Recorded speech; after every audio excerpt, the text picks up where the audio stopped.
కురుక్షేత్రే సమవేత యుయోత్సవః మామకాః పాండవాశ్చైవ కిమ కుర్వత సంజయ.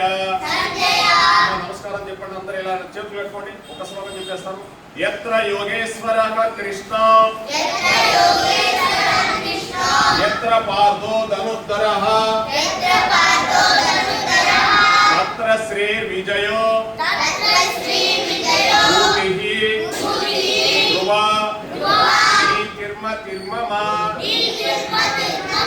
ఏడుకొండలవాడ వెంకటరమణ. నమస్కారం చెప్పిన పైకి చేతులు ఎత్తనమ్మా. ఏడుకొండలవాడ వెంకటరమణ గోవింద గోవింద. కృష్ణం వందే జగద్గురు.